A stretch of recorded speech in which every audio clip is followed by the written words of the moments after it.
right, welcome to The Big Picture. It's almost 9 a.m. on your Thursday morning. I'm Bryn Caswell. And I'm Collin Dorsey. Great to have you with us. We're happy to have you back, Collin. Yeah, we missed you. It's good. I had to get out of here. I had to go see Hillary Duff. Yes. Let's hear about it. Oh my God, she was amazing. Okay. Because she's been like off for the past decade. Right. So we've missed her. I know. And to see her come back because she's 37, 38 now. She's got 4 kids. Yeah. She's done the mom thing. Yeah. She has leaned into it now. And how she's done it is she just came out. It's you can tell this is a woman with kids, and she's I'm just dusting it off to have some fun. Aww. And it was so much fun. And she ate Skyline chili on stage. She did, which was wild. Just lukewarm Skyline chili, no pasta, no cheese. I was that is probably the worst way to enjoy Skyline chili.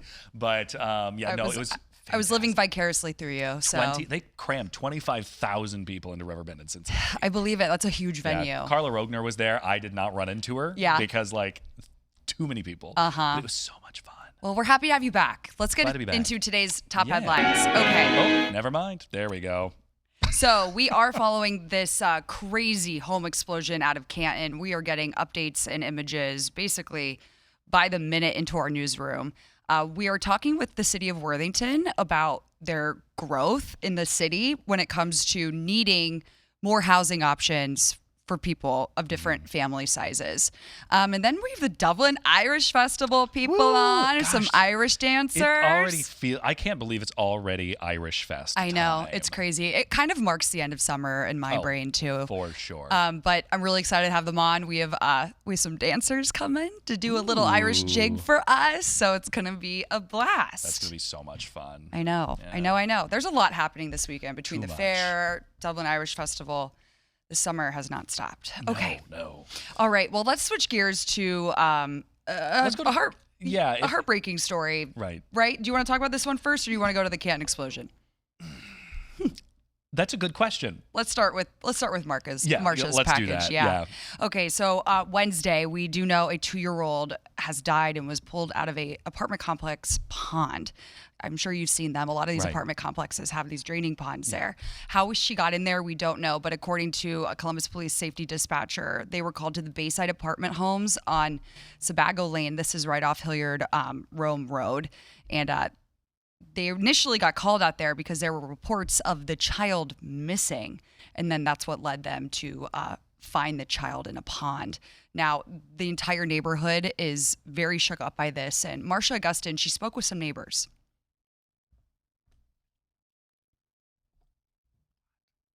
2-year-old Georgina Villar went missing from her home here at Bayside Commons Apartments. Her mom reported her missing, and that's when police made the horrible discovery of finding her in one of the ponds here at the apartment complex. Sad situation all around, absolutely. A toddler found face down in a retention pond at the Bayside Commons Apartments on Sebago Lane. Columbus police say officers pulled the toddler from the water and began attempts to save her life. She was rushed to Nationwide Children's Hospital, where she was pronounced dead shortly after. Brianna Woods lives in the apartment complex. She says she saw first responders working to save little Georgina's life. She was directly in front of where they found the baby, and they were doing the resuscitation measures. Life-saving measures that will forever remain in the minds of witnesses and neighbors, and the memory of a little girl who is in their hearts. I'm a mom, so it really is pulling my heartstrings. I have a 3-year-old baby, so feeling pretty sad about it, and just thinking about the mom, of course, and the family. It's a really sad situation. Wood says she saw a woman who was emotional and distraught nearby, a woman she believes to be the child's mother. She wasn't doing good. Just knowing your baby was ultimately hurt. Police do not suspect any foul play in Georgina's death and ask anyone with information on Georgina's death to contact the Columbus Police Homicide Unit. That number is at the bottom of your screen. Marcia Augustin, 10 TV News. Okay, Marcia, thank you. And we have that number right here for Central Ohio Crime Stoppers. It's 614-645-4730. So if you live in the neighborhood and you know any information about this, give them a call. Right. Okay, we're going to go up north a little bit to Canton. There was a huge house explosion this morning. I mean, the images coming out of there are remarkable. It's just piles of toothpicks, basically. Literally looks like toothpicks. this house is basically gone because it has literally exploded. Right. This all happened at like 4 a.m. This happened early. at 4 a.m. And according to the fire chief there in Canton, they said that a minor was taken to Akron Children's. They are working to confirm if there's another victim, correct? Right. So we got an update from Canton Fire around 8 this morning, and there are some questions about the second victim, like the victim that they found who had been thrown from the house, because they found the first victim thrown out into the street, was the one that kind of tipped them off that, hey, there's a second person. But as we learned at 8, there's no, they've brought in excavators and started going through this, but they haven't found anybody. So they believe this person actually just ran off. Right. But we got some really shocking video, because this was a large enough explosion. This had been heard and felt for like a mile. It rocked the neighborhood. This is some Ring video camera video provided to us from WKYC in Cleveland. So everything's just quiet. It's 4 a.m. Remember this here in Canton. Morning. And at some, it's going to. Oh my goodness! Yeah, you can see the electrical just right. The fire, the explosion. Oh my gosh! Knocks out power. You can hear car alarms going off because of the loud boom. Oh my gosh! Yeah. So. As I mentioned at the top of the hour, or back at 8 o'clock this morning, we did get an update from the Canton Division of Fire Chief Steve Henderson. Steve Henderson, and this is what he had to say. Kind of a few updates. We did get a little bit of new information. Okay, upon secondary search with the excavator, there was no one found in the house. So the second individual that was believed to have been in the house is unaccounted for. So he is not in the house. So we're still trying to find him. That's all we have for now. Got the money's worth out of you today. Is it possible that remains are unfindable? No, it wasn't that bad of an explosion. Sorry. So he's could have just left. Well, the first individual was actually blown out of the house. There's a possibility that he was blown out as well. So what's next, I guess, as far as the search? Basically, with the situation, it's up in the air right now. We'll search where the usual places we search for individuals like that. So basically right now he's unaccounted for and we're trying to find him. So you believe that he may have been blown out of the house and just took off on foot? That's possible, yes. Is there a possibility there was no second person that was there? No, there was a second person there. That was confirmed by the initial victim. We were talking to some neighbors who said that they thought that there might be something about people being inside. It was a vacant house at the time, stealing copper pipes. Is there anything that you've heard about that or learned about that? We're still investigating, so we'll let you know as soon as we know. Chief, can you talk about the manpower that's gone into sifting through the rubble? How many crews, agencies are working with you guys on trying to locate this potential second person? So we've got our first complement that shows up for a structure fire, 2 ladder trucks, 2 engines, 2 ambulances, a battalion chief and a safety officer. We also had to call in an excavator to dig through the rubble. And obviously we have utilities out to shut all the utilities off. Do you have any idea what the condition is of the person after you open his house? Not at this time. He's at Children's at the Burn unit. Is there, who is leading this investigation right now? The Canton Fire investigators and the state is also assisting. What do you want to say to the public right now? I know we spoke at 5 o'clock this morning when people were really gathering and ramping up. Should they stay away from the area? Throw out the public safety message right now. That remains the same. There's even debris in the trees, glass and debris in the road, unsafe structures, so we caution the public to stay away from the area. And that first person at last check, their condition, how they're doing at the hospital at Mercy right Still now? in serious condition. Do you have an age on him, Okay. too, by the way? And again, you're just hearing from the Canton Fire Chief, Steve Henderson, and just some more details about that victim that was taken to the burn unit at Akron Children's Hospital. We know that approximately 80% of their body has been burned. A huge, that is, recovery for that is immense. sometimes it's not possible either. So we know they're in critical condition. They're probably trying to help that individual now. But again, you could see neighbors standing outside still even, 4 hours after the fact of that explosion, just puzzled by how this happened. Right. And all their light and water, all of that's been turned off in those neighborhoods. So. Yeah. And it's, people reported hearing and feeling this for miles. It's believed that, it could have been a natural gas explosion. That's what we were talking about this morning. Obviously, that's going to be a case of investigation. So again, the State Fire Marshal's office, they're coming in and helping and assisting Canton Fire. We also know the American Red Cross. They have also been called to assist the residents who have been impacted by this, because we know other homes were damaged as well. You heard Chief Henderson. He said that there's glass and debris even in the trees nearby. Yeah, this happened in my hometown. Really? Where it was a natural gas leak. The pilot light went on a water heater, and then boom. My cousin lived in the house right behind it. It pushed her house off the foundation. She ended up having to get a whole new house. It did this, the whole neighborhood basically had to be rebuilt. Wow. Because of the force of that explosion. So, this is going to not just affect this house, but so many around it as well. Yeah, absolutely. Big investigation remains on their hands. Definitely, we'll keep following up with that story out of Canton. Okay. We are about that time for a 2-minute break, Collin, Dorsey. We are. So okay. We'll be right back. Yeah, we'll be right back.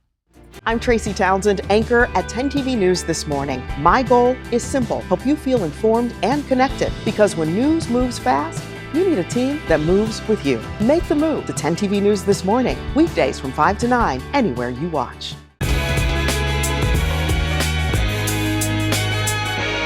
All right, welcome back to The Big Picture. Collin, we're going back to 1996 now. So we're going back 30 years. 30 years. Westerville police are now looking for new leads in a disappearance case from 30 years ago. And we're talking about Robert Money. Now, according to investigators, back in 1996, he, spent his day working. He went to the grocery store, and then he met up with some friends later in that evening. But during dinner, according to the lead investigator, he got a phone call, and then neighbors said they saw him walking down the street, and then he was never to be seen again. Right. This was all on, Central College Road, and that was it. And, police started looking into this. They did find his vehicle, but they've never found him or any other traces about him. And his car was located near Hoover Reservoir. So, again, 30 years, still no answers, but Westerville Police believes there are some answers out there. Our Rochelle Aline spoke with the lead investigator and detective on this case about where things go from here.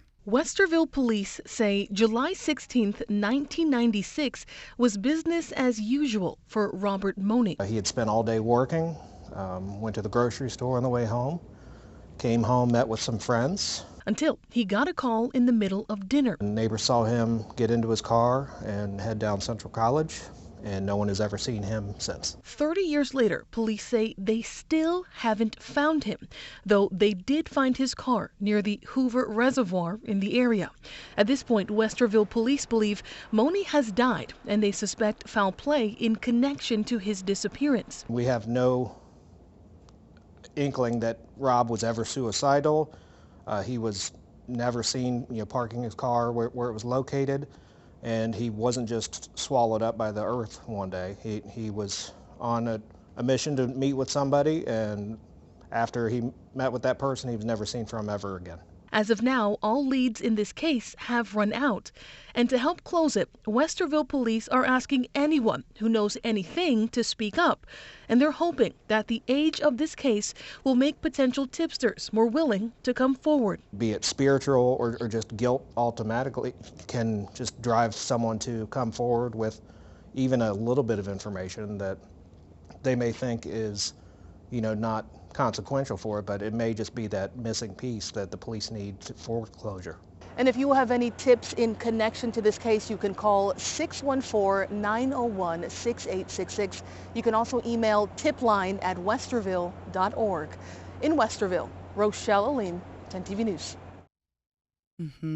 And so later next week, we'll be having that investigator joining us on this podcast to talk more in depth about the case and why they're revisiting this 30 years later. But we just talked about how, sometimes there's people out there with things Right. weighing on them, and they might Because be wanting to talk about it. 30 years is a long time to sit on something of this magnitude. Mm-hmm. We see this come back time and time again in these cases that, because one, forensics has changed so much. I mean, we have so much technology now, but we're seeing it in other high-profile cases across the country that happened in the 80s and 90s of people being like, it's been long enough that somebody's going to eventually break. Right. Or they get a piece of DNA and then they put it in the system finally and it hasn't matched. That's always interesting when that happens. A guy in Cedar Rapids, Iowa, from a 1977 murder. They found a teenager, she was late teens, killed in her car in a mall parking lot. They found her killer in 2019, or it's been in recent years because of DNA tracking. They were able to tie that all together. So it's one of those, like, if the right pieces fall in place at the right time. Right. But I know, we heard from his mother, Robert Money's mother, that she was like, I know he's dead. That's what she said in 1996 is, I know he's dead. I just want to give him a resting place. Right. They want that closure, and that's all they want after all those years later. Right. So that will be a great conversation next week. You'll need to tune in for that. Yeah. Okay, we're going to D.C. Yeah. Things got a little heated in a Senate Homeland Security Committee meeting yesterday. So Bernie Moreno versus Dr. Anthony Fauci. That's how I'm phrasing this. So if you didn't see this, Dr. Anthony Fauci, he was the former COVID advisor when we were going through the pandemic. Remember those updates from him? We would see them all the time. Disease expert for years in the country. So he appeared before the Senate Homeland Security Committee on Wednesday to address concerns about the handling of the coronavirus pandemic. And Dr. Fauci, he invoked his Fifth Amendment. Take a guess, Collin, how many times? Oh, it was a lot. 100 times. And so this was against self-incrimination, as Fauci declined to answer those questions after being subpoenaed by Kentucky Republican Senator Rand Paul. So this all started because Senator Paul believes that COVID-19 leaked from a lab in China and didn't like the direction of how the U.S. was handling it as the pandemic was going on. And so we did hear from Senator Bernie Moreno, who's a Republican, and he got very passionate and had some choice words with Dr. Fauci. And it all stemmed from a story from Northern Ohio about this family that was trying to go to a football game, but they weren't wearing their masks at the time. So that's what he cites. And overall, this interaction, Bernie Moreno just really wanted an apology from Dr. Fauci regarding his mask policies that he had put in place during COVID.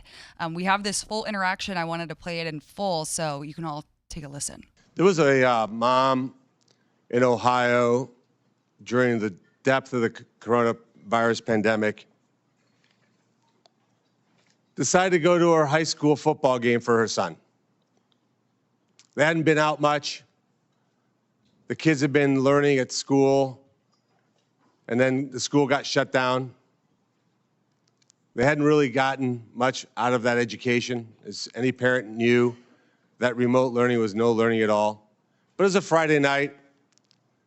Her son wanted to go watch a buddy go play football. So they went to the stadium. They sat alone, far from everybody else, just a mom, a dad, a few kids. They didn't feel they needed to wear masks because it was stupid, because they were outside. They all live together. They're not near anybody. Dr. Fauci, do you know what happened to that mom and that family? That's a question. On the advice of counsel, I respectfully decline to answer based upon my rights under the Fifth Amendment to the Constitution. They were dragged out of that stadium and arrested. Those policies were put in place because you had moronic politicians that listened to the words of a megalomaniac who was more interested in having met a Kardashian than the suffering of the American people, and that is you.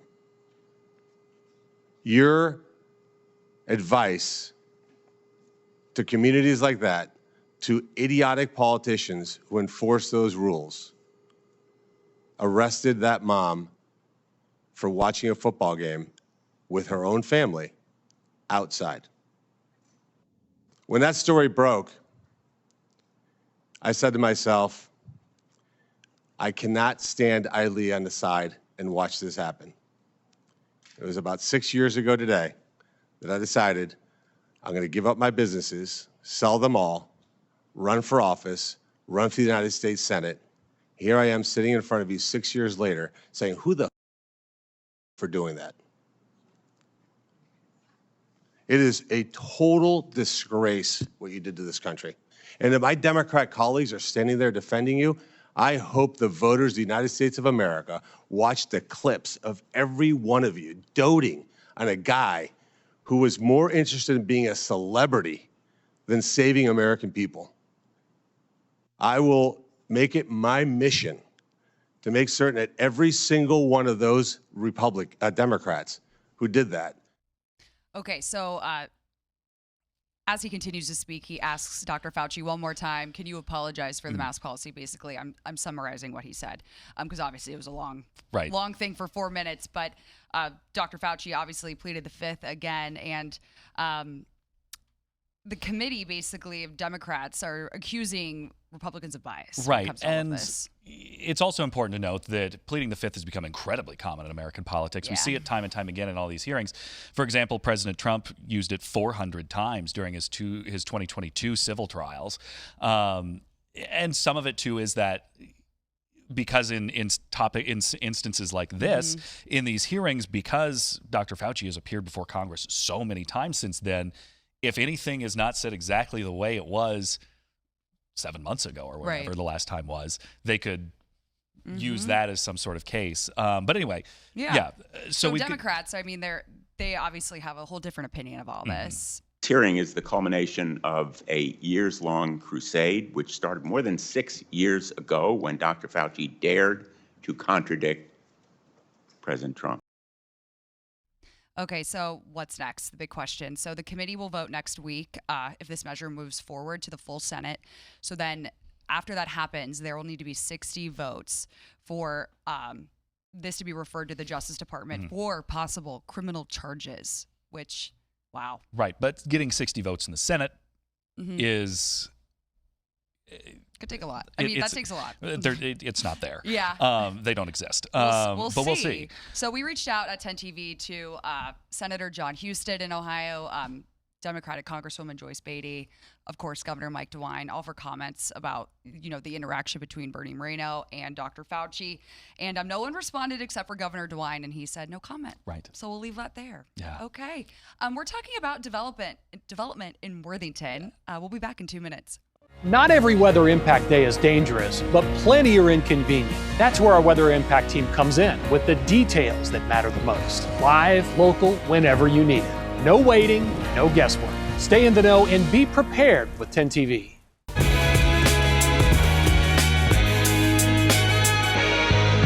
Welcome back to the Big Picture. It's 9:24. Thanks for joining us. I'm Bryn. And I'm Collin. Okay, we're talking about development in Worthington. There's been a new development that's been proposed, and it's going to build 246 residential units, and this is going to be proposed for the Boundless Harding Hospital site, where that's located kind of off Park Overlook Drive. So we know the apartments are going to include about 60% are going to be one bedroom. We know 30% will be 2 bedrooms, and then 10% will be 3 bedrooms. But there's an element of workforce housing a part of this project as well, which I really wanted to dive into when we're speaking to the city of Worthington. So joining us right now, we have Aubrey Hale. You are the communications director at the city of Worthington. I am. Thanks for coming on. Thanks for having me. Okay, so when we're talking about this, I mean, this is a big unit we're talking about, this redevelopment.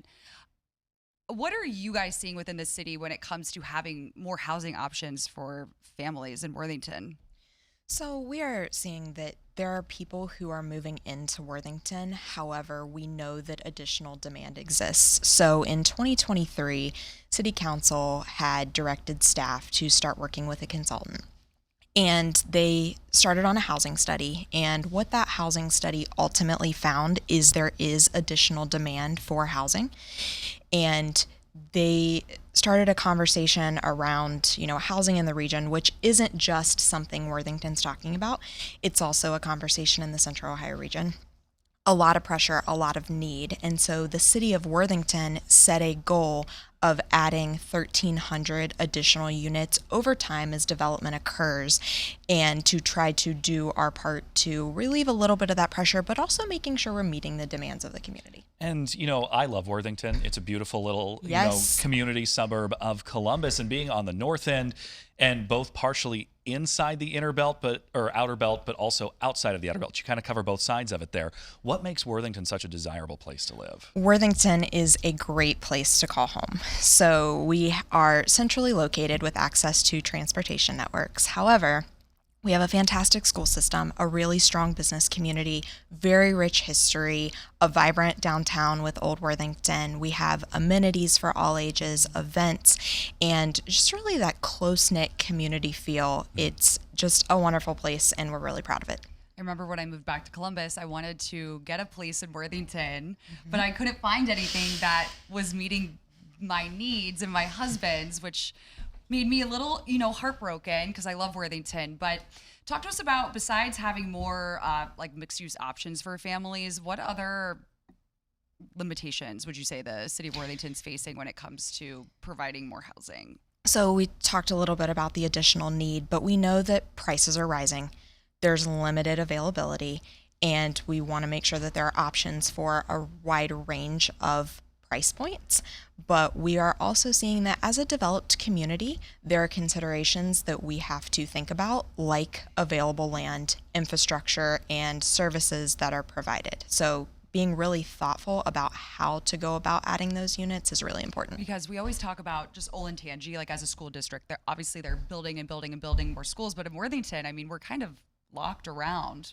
Available land is definitely a factor. It's just that. That's just the two high schools and everything in between. Yeah, and all of these, some of these suburbs are dealing with that.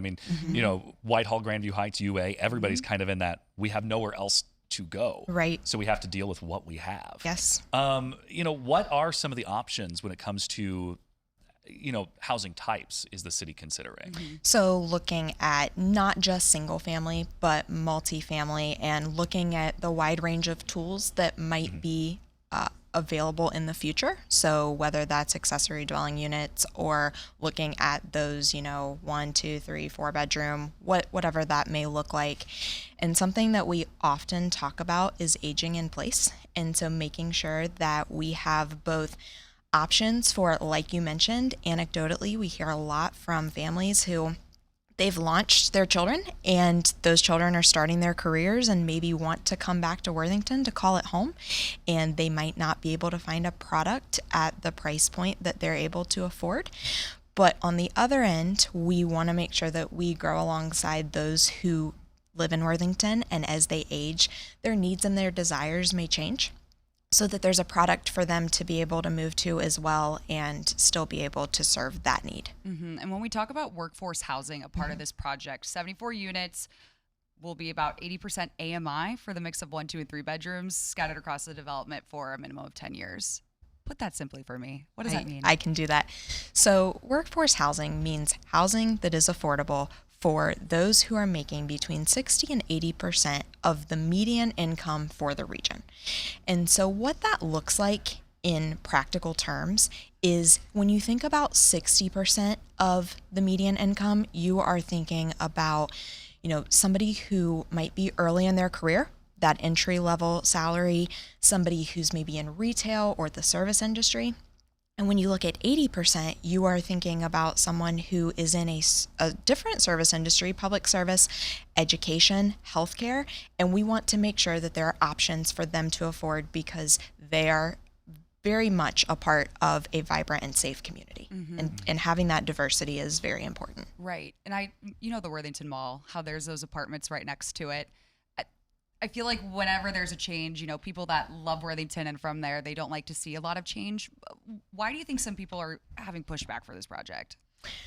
I think that there are a variety of viewpoints and, concerned about the community changing and the impact that it could have on, different neighborhoods. And that's a concern with many projects that come up, not just in Worthington. We see it across the board. And so listening to and addressing those concerns as projects go along is something that definitely our staff works to do.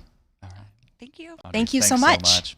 All right, coming up in 2 minutes, we are joined by Dublin Irish Fest. It kicks off this weekend, and we are talking all things Irish, whatever you can find to do in Dublin. A great time. We'll be back.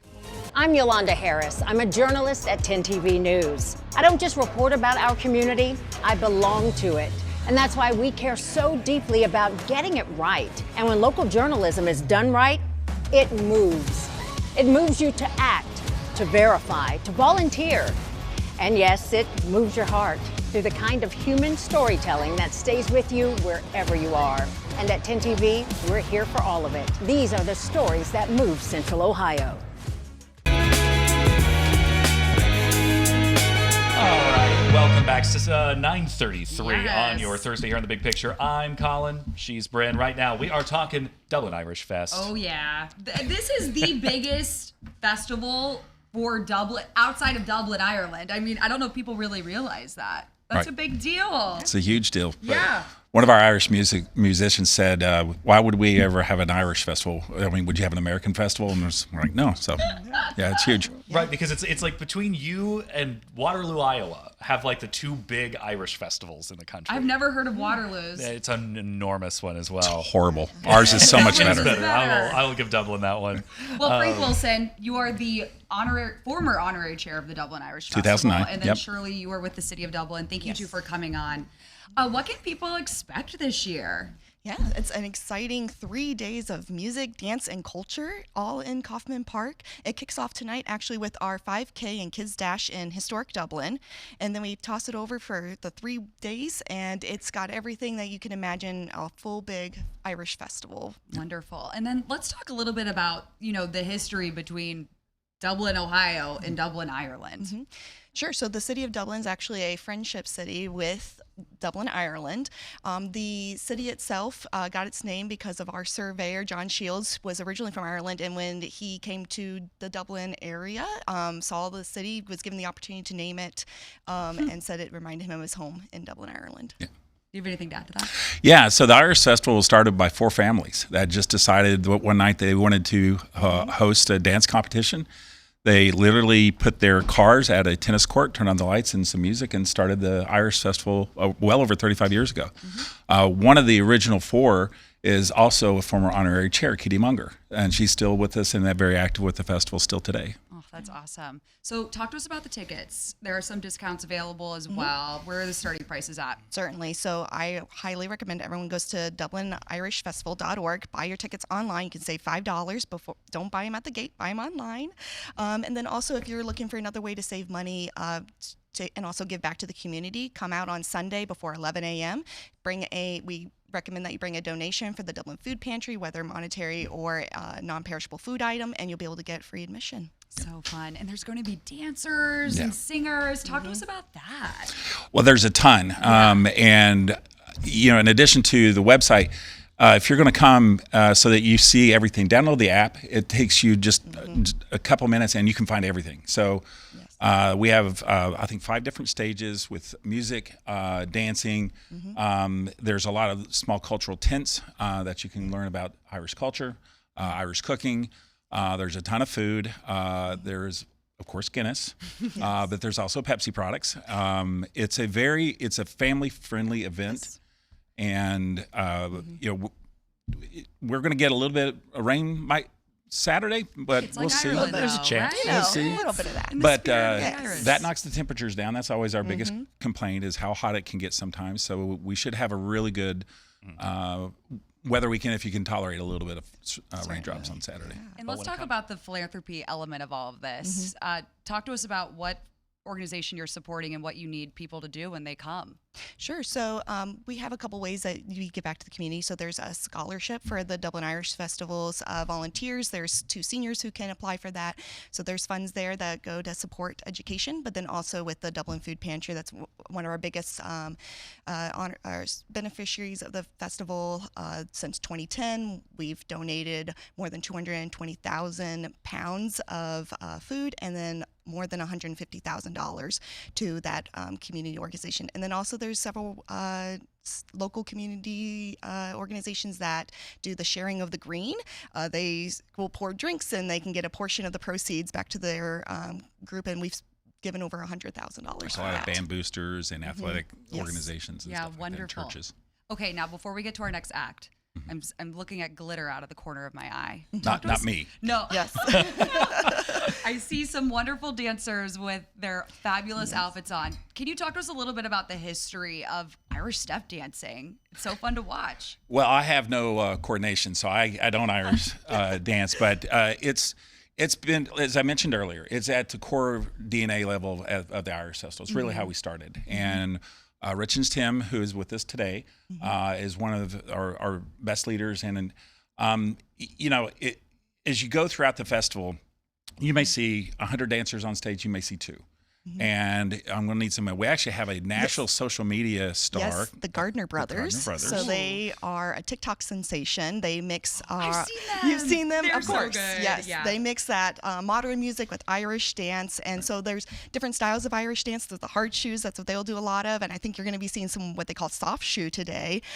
So yes, no, there's more than a dozen Irish dancing acts from all over. And you're a former dancer. And I am a former dancer myself. That's So awesome. yes, That's it's so fun. The Irish Festival is my favorite weekend of I the think year. what's amazing about Irish step dancing is you got to keep your arms straight, right? Yes, Isn't you that- do. Yep, it's all in the feet. Yeah, it's yes. all in the footwork. Okay, well, we're gonna have a performance now from the Yeah. Richens Tim Academy in Dublin. Take it away, guys.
And that's just a glimpse of what you can experience at the Irish Fest. Certainly all weekend long. Yes, that is so much fun. Well, thank you guys for coming on. Again, this kicks off, I mean, basically tonight, right? With that 5K. Yes, with the 5K. It goes through Sunday. It sure does. Awesome. It's our 39th year. So thank you. Yeah. Yay.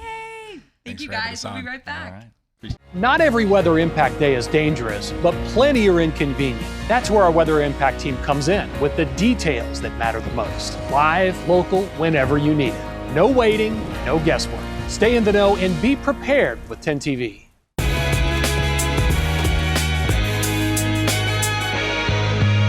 Well, that last segment got me all it's so exciting. for the weekend. It's I so can't much wait. fun.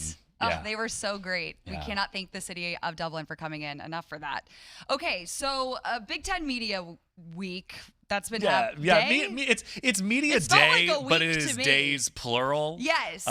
It's been Yeah. taking place in Chicago, and yesterday, Wednesday, was the Buckeye Day. We got to hear from the Buckeye football players, head coach Ryan Day. Adam and Nicole were in Chicago. Here's their recap. Well, before the Buckeyes can ever kick off the season, they have to stand in a room here at Big Ten Media Day with every trophy that they hope to take home, from the Heisman, the Bolitnikoff, that Big Ten championship, and, of course, a national title. They know what they have to chase. Now they've got to go get it, Nicole. And through those guys who can help them do that, we're actually here in Chicago today. Julian Sand, Jeremiah Smith, and Jalen McClain all making the trip to the Windy City. But the main theme for this Buckeye team is legacy. Your story isn't told unless you win, and that's exactly how the Buckeyes are approaching 2026. Adam, you got to catch up with head coach Ryan Day. I mean, we want to win them all.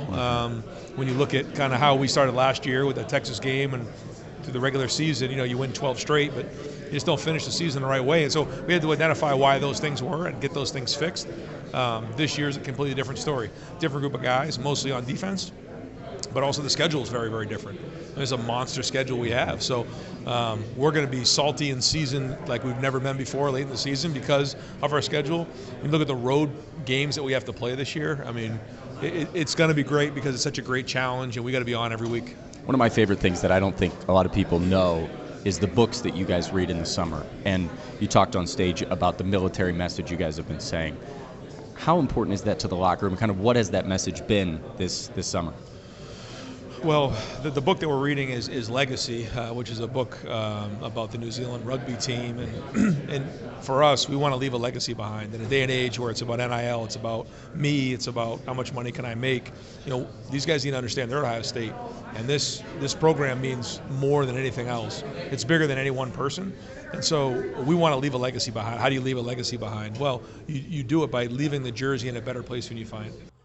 Now, we've heard from all the Buckeye offense, but this Buckeye defense is going to be massive for Ohio State, and Jalen McClain is going to be one of the biggest playmakers for them, stepping into that role from Caleb Downs. He may be underrated, but he has a chance to make himself a household name. Nicole Sheeran talked to the Buckeye safety. When you walk into this room, there's the Big Ten title trophy, a national championship trophy. How much does that make you eager to bring some of those home to Columbus? I'm always excited, to play some football, but, also to compete for championships and, play for, like I said, the state, to have the national championship trophy in here, the Big Ten trophy in here, that's something you strive for, that's obviously something we go after every season. So, to be around it, obviously makes me a little bit excited. It should, right? It should. And Jalen, whenever Big Ten Media Days rolls around, it means football is here. Mm-hmm. Football is always there in Columbus, but how eager are you to just get out on the field and do your thing? Obviously I'm really excited. I have a great opportunity this season to showcase my talents and show what I'm made of. Obviously, we had a player like Caleb Downs last year come through here and just light up the stage, and obviously I'm excited to do the same thing. So that is going to do it for our coverage here from Big Ten Media Day. I think best soundbite of the day was Jeremiah declaring for the NFL Definitely. Draft, saying I he's don't know sad. if that's ever happened before. Said it's sad it's his last season for you. Any other thing that jumped out? I think for me the theme that these Buckeyes have yet to accomplish all three of their goals in one season, which is beat the team up north, win a Big Ten title, and bring home a natty all in the same year, and they all want to do it. They all want to do it. Make sure you go to our 10 TV streaming app to see all of those interviews. You can hear Ryan Day at the podium as well. All that Buckeye coverage. Now it's time to actually do this thing for fall camp. Ohio State, they get a couple days off here, but then it's right to work until January. We'll be right back. All right. Actually, we're not going to be right back. We're going to keep talking for a bit. It's us. We're back. They looked like they had so much fun in Chicago. I know you weren't here yesterday, but they did a V-Mix with us from the Bean. Which was just cool. Yeah. Oh, is it not under construction anymore? Because it was closed off for a hot minute. Because I was there when it was under construction. Yeah. I was like, is this ever going to end? Yeah. I had been back there multiple times and it still wasn't over. There's so much going on in Chicago right now. Obviously, Media Day just wrapped up. Lollapalooza kicks off tomorrow. Well, that's why I was like, wait, isn't Lollapalooza going on there while this Big Ten Media thing is going on? Yeah, and starts, I think, tomorrow. Yeah, it's either today or tomorrow that it starts. I think it's fun. Tomorrow. But that was Nicole's first time in Chicago. Wow. And I guess she's a Cali girl. Yes, she is on the other side of the country. But she told Adam, she was like, "Oh, I understand why they call it the Windy City now. It's so windy." It's very, very windy. I don't know. I've been to Chicago three times. Yeah. Yeah. I love Chicago. Yeah. We love Chicago here anyway. So it was good to hear from the Buckeyes. I can't believe football season's here. Yeah. It starts literally next week. It doesn't. Fall camp. And I guess maybe that is just the thing of living in Columbus is it always feels like it's football season. It never ends. It never went away. but we're going to go away for 2 minutes right now. See we're ya. going to take a break. I'm Jeff Hogan. I've been a journalist at 10 TV for more than 20 years. I don't just report about our community, I belong to it. And that's why we care so deeply about getting it right. And when local journalism is done right, it moves. It moves you to act, to speak up, or lend a hand. And yes, it moves your heart through the kind of human storytelling that stays with you wherever you are. And at 10 TV, we're here for all of it. These are the stories that move Central Ohio.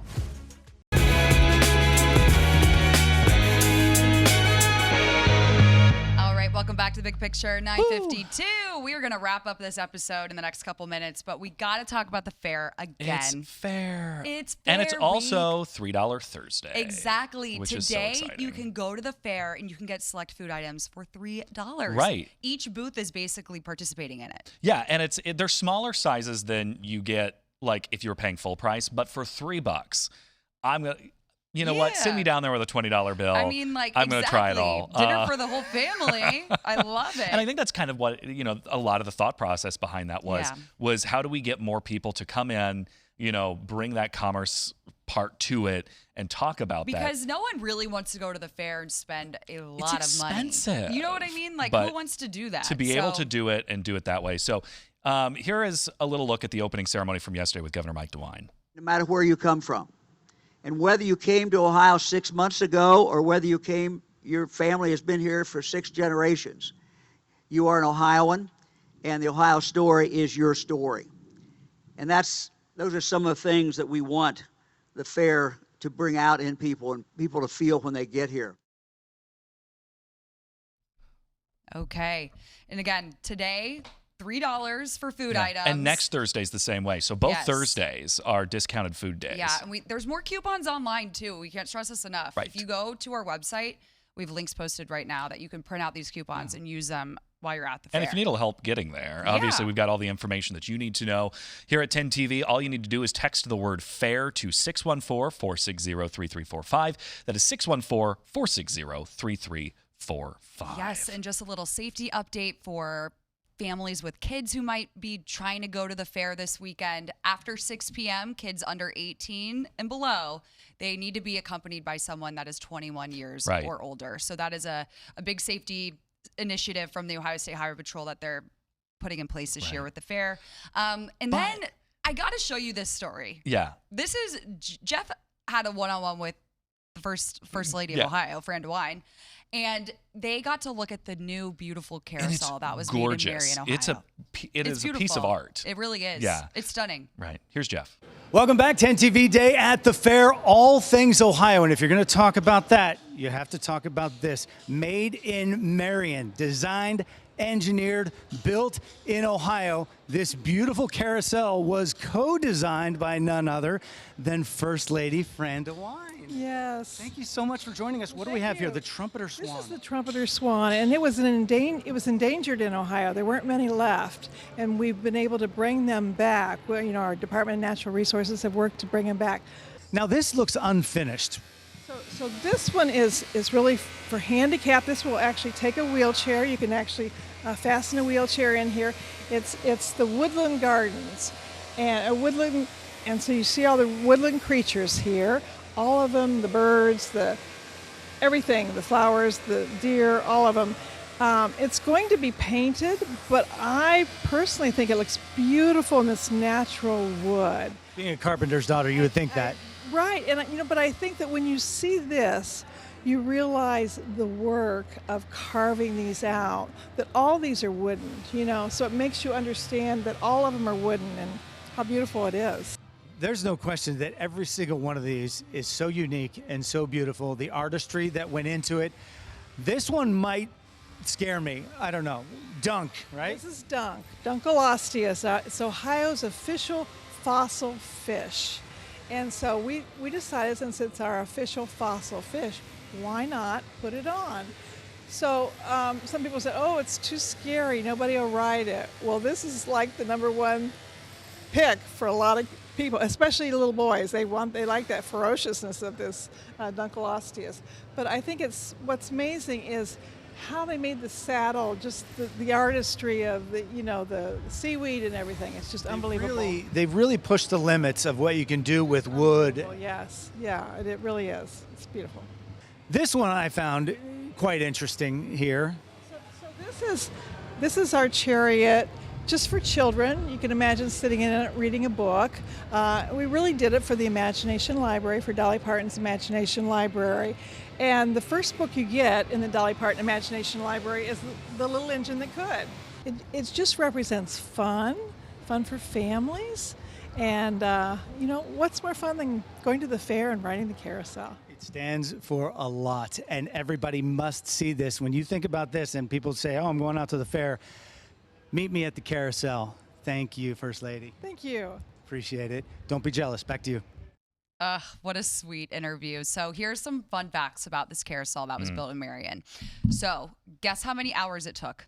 I mean, I know each animal took like 400-ish hours to carve. So, I mean, this is years. Yeah. Each single handcrafted animal that you saw there takes 400 to 600 hours. So multiply that by how many animals are it's there? like 24. It's a bunch. A long time. So, and so oh my goodness. Shout out to the builder who did this. His name is Todd Goings of Carousels and Carvings in Marion, Ohio.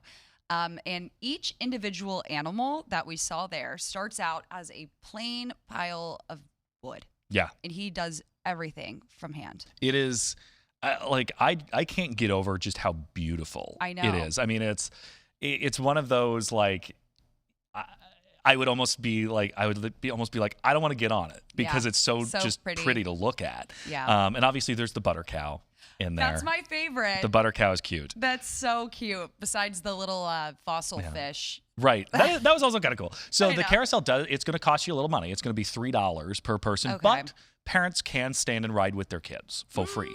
I love that. So you just have to pay for your kid and then stand there. Again, I like how the wooden one that was unfinished was unfinished. I thought that looked cool. Oh, yeah, for sure. So again, if you have any questions about the fair, we have a number that you can text. Just text the word FAIR, FAIR, to 614-460-3345. All right. Well, it's not even Friday, and I'm feeling the Friday energy already. Yes. I'm ready 100%. to go. A lot to do this weekend in Columbus. So be safe, have fun, and we'll see you tomorrow morning at 9 a.m.